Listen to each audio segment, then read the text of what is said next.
Chapitre 23. La nécessité d'être seul. N'est-il pas très étrange de constater que, dans ce monde où il y a tant de distractions, tant d'amusements, nous soyons presque tous spectateurs et si rarement acteurs? Chaque fois que nous avons quelque temps libre, nous sommes pour la plupart en quête d'une forme de divertissement. Nous choisissons un livre sérieux, un roman ou un magazine. En Amérique, nous allumons la radio ou la télévision, où nous nous livrons à d'incessants bavardages. Nous exigeons sans cesse d'être divertis, amusés, arrachés à nous-mêmes. Nous avons peur d'être seuls, peur d'être privés de compagnie, privés de distraction d'une espèce ou d'une autre. Nous ne sommes que très peu à aller nous promener dans les champs, sans parler ni chanter des chansons, sans rien faire d'autre que marcher tranquillement et observer les choses autour de nous et en nous. C'est une chose que nous ne faisons pratiquement jamais, car en général, nous nous ennuyons énormément. Nous sommes pris dans le train-train de l'enseignement ou de l'étude, des tâches ménagères ou du travail, et dans nos moments de liberté, nous cherchons à nous distraire de manière sérieuse ou légère.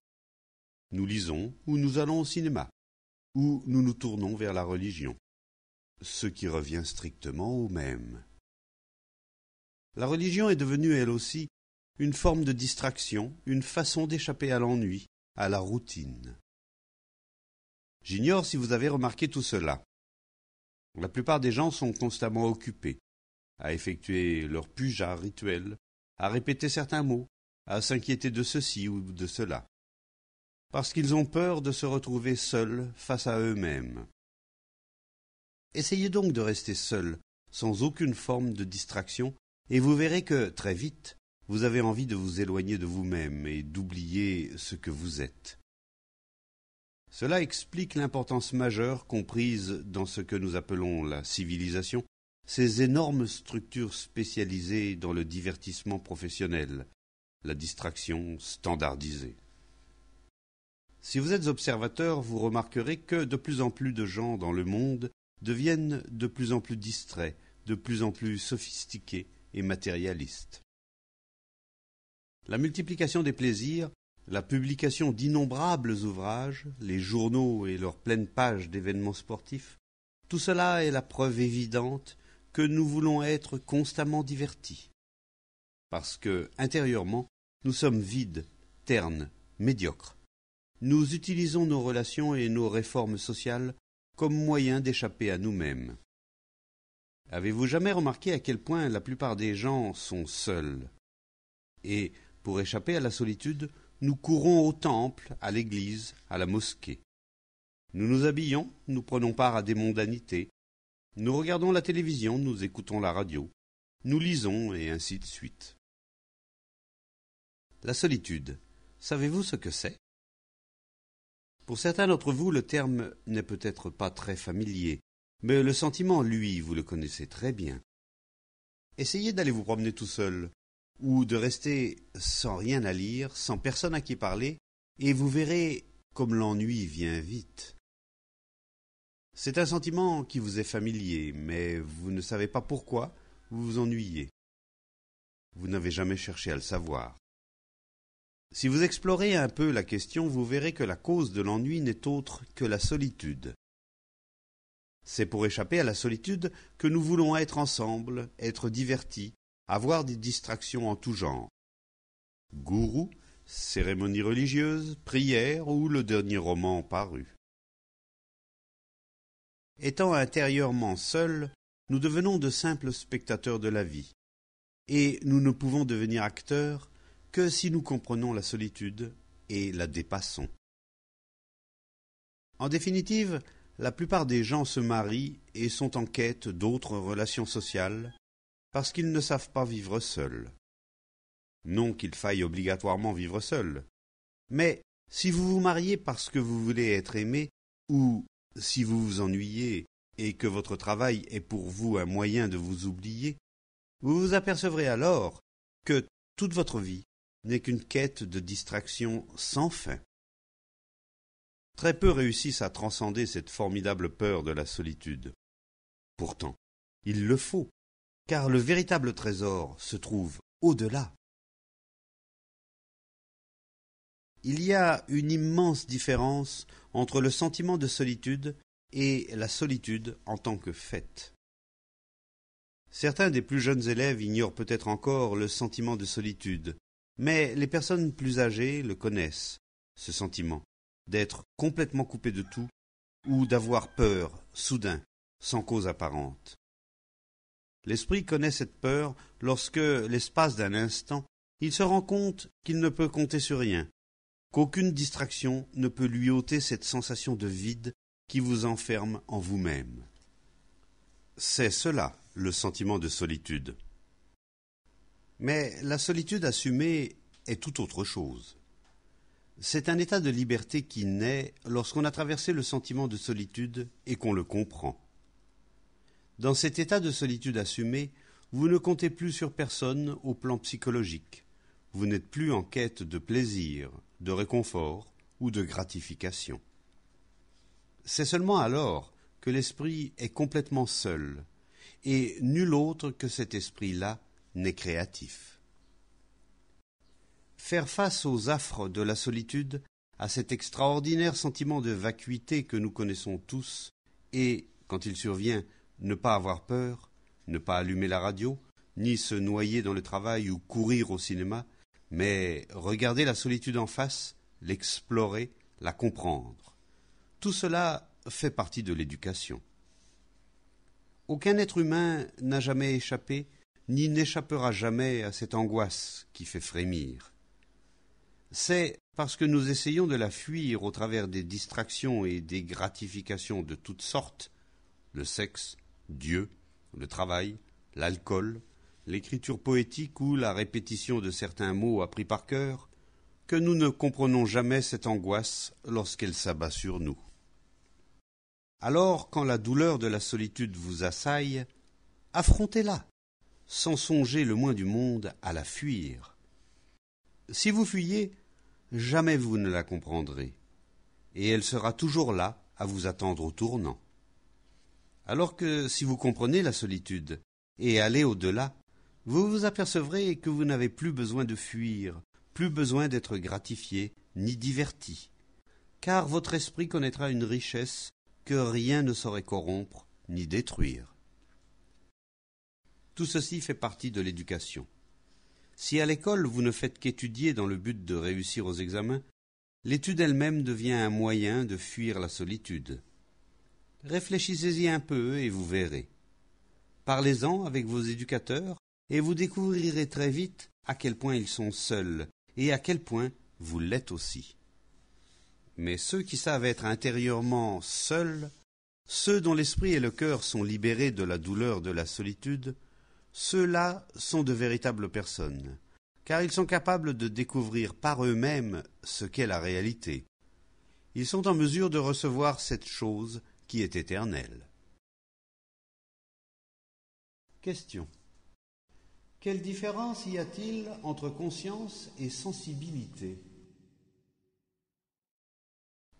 Je me demande s'il y en a une. Quand vous posez une question, ce qui compte, c'est de trouver vous-même la vérité sur la question, et pas simplement d'admettre ce qu'en dit un autre. Cherchons donc ensemble à savoir ce qu'est être pleinement conscient. Vous voyez un bel arbre au feuillage luisant après la pluie. Vous voyez le soleil luire sur l'eau et sur le plumage teinté de gris des oiseaux. Vous voyez les villageois en route vers la ville, portant de lourdes charges, et vous entendez leur rire, et les aboiements des chiens, ou le meuglement d'un veau qui appelle sa mère. Tout cela fait partie de la conscience que vous avez de tout ce qui vous entoure. Nous sommes bien d'accord. En regardant de plus près, vous remarquez votre relation aux gens, aux idées et aux choses. Vous êtes conscient de la manière dont vous considérez la maison, la route. Vous observez vos réactions face à ce que vous disent les autres, et la façon dont votre esprit ne cesse d'évaluer, de juger, de comparer ou de condamner. Tout cela fait partie de la conscience qui commence dès la surface pour descendre de plus en plus profond. Mais pour la plupart d'entre nous, elle s'arrête à un certain point. Nous captons les bruits, les chansons, les spectacles, beaux ou laids, mais nous ne sommes pas conscients de notre réaction face à eux. Nous disons « c'est beau » ou bien « c'est laid » et nous passons à autre chose, sans chercher à savoir ce qu'est la beauté ou ce qu'est la laideur. Or, de toute évidence, le fait de voir quelles sont vos réactions, afin d'être de plus en plus attentif à chacun des mouvements de votre pensée et de constater que votre esprit est conditionné par l'influence de vos parents, de vos professeurs, de votre race et de votre culture, tout cela fait partie de la pleine conscience. Plus l'esprit explore en profondeur ses propres processus mentaux, plus il voit nettement que toute forme de pensée est conditionnée. Le résultat étant que l'esprit devient spontanément immobile et silencieux, ce qui ne veut pas dire endormi. Au contraire, l'esprit est alors extraordinairement vif, n'étant plus drogué par les mantras, par la répétition de mots ou bien moulé par la discipline. Cet état de vigilance silencieuse fait aussi partie de la pleine conscience. Et en approfondissant encore, vous découvrirez qu'il n'y a pas de division entre celui qui est conscient et l'objet dont il prend conscience. Et que signifie être sensible? Savoir discerner la couleur et la forme, ce que disent les gens et votre réaction à leurs propos, être attentionné, avoir bon goût, de bonnes manières, ne pas être brutal, ne pas faire de mal aux autres physiquement ou moralement, sans même s'en rendre compte. Écoutez si possible sans ennui tout ce qui est dit, afin d'avoir l'esprit pénétrant et perspicace. C'est tout cela, la sensibilité, n'est-ce pas?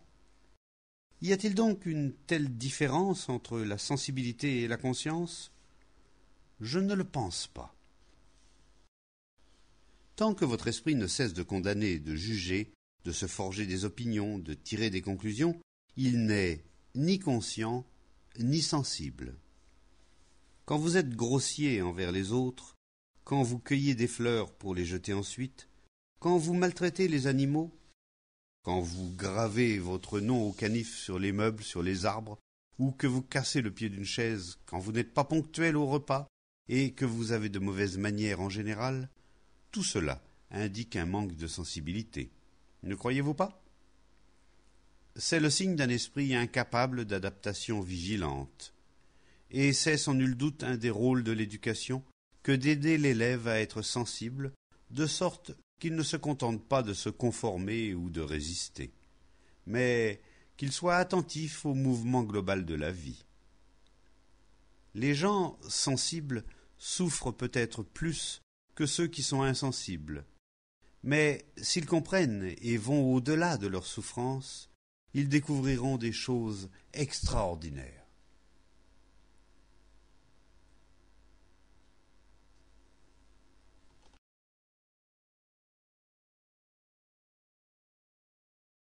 Question. Pourquoi rions-nous quand quelqu'un trébuche et tombe? C'est une forme d'insensibilité, n'est-ce pas? Et le sadisme, cela existe aussi. Savez-vous ce que signifie ce mot? Le marquis de Sade, qui était écrivain, a un jour parlé dans un de ses livres d'un homme qui prenait plaisir à faire du mal aux autres et à les voir souffrir. C'est de là que vient le terme de sadisme, qui désigne la jouissance que l'on ressent à voir souffrir autrui. Certains éprouvent une satisfaction particulière à voir souffrir les autres. Observez-vous et voyez si vous partagez ce sentiment. Il n'est pas forcément évident, mais s'il est présent en vous, vous vous apercevrez qu'il s'exprime par une irrépressible envie de rire en voyant tomber quelqu'un. Vous avez envie de voir chuter ceux qui ont une position élevée. Vous critiquez, vous cancanez sans discernement sur le dos des autres. Et tout cela est l'expression d'un manque de sensibilité d'une espèce de désir de faire mal à autrui. On peut blesser autrui de propos délibérés, par vengeance, ou bien le faire inconsciemment d'un mot, d'un geste. Mais dans un cas comme dans l'autre, la pulsion profonde est de faire mal à l'autre, et rares sont ceux qui échappent tout à fait à cette forme pervertie de plaisir. Question. L'un de nos professeurs affirme que ce que vous nous dites est très difficile à mettre en pratique. Il vous met au défi d'élever 6 garçons et 6 filles avec un salaire de 120 roupies. Que répondez-vous à cette critique? Tout d'abord, si je ne disposais que d'un salaire de 120 roupies, je ne me risquerais certainement pas à avoir 6 garçons et 6 filles à élever. Ensuite, si j'étais professeur, ce serait pour moi une vocation et pas un simple travail. Voyez-vous la différence? Enseigner à quelque niveau que ce soit n'est pas un simple métier, un simple travail. C'est une vocation. Comprenez-vous le sens du terme vocation? C'est le fait de se vouer, de se consacrer entièrement à une chose donnée, sans rien exiger en retour. C'est être comme un moine, un ermite, comme les grands maîtres et les grands savants. Pas comme ceux qui passent quelques examens puis se targuent d'être professeurs. Je parle de ceux qui se sont consacrés à l'enseignement pas pour de l'argent, mais parce que c'est leur vocation, c'est ce qu'ils aiment par-dessus tout. À supposer que de tels enseignants existent, ils s'apercevront qu'on peut enseigner aux garçons et aux filles tout ce dont je parle, et que ces choses sont tout à fait possibles à mettre en pratique. Mais le professeur, l'éducateur pour qui enseigner n'est qu'un gagne-pain, c'est lui qui vous dira que tout cela est malaisé à mettre en pratique.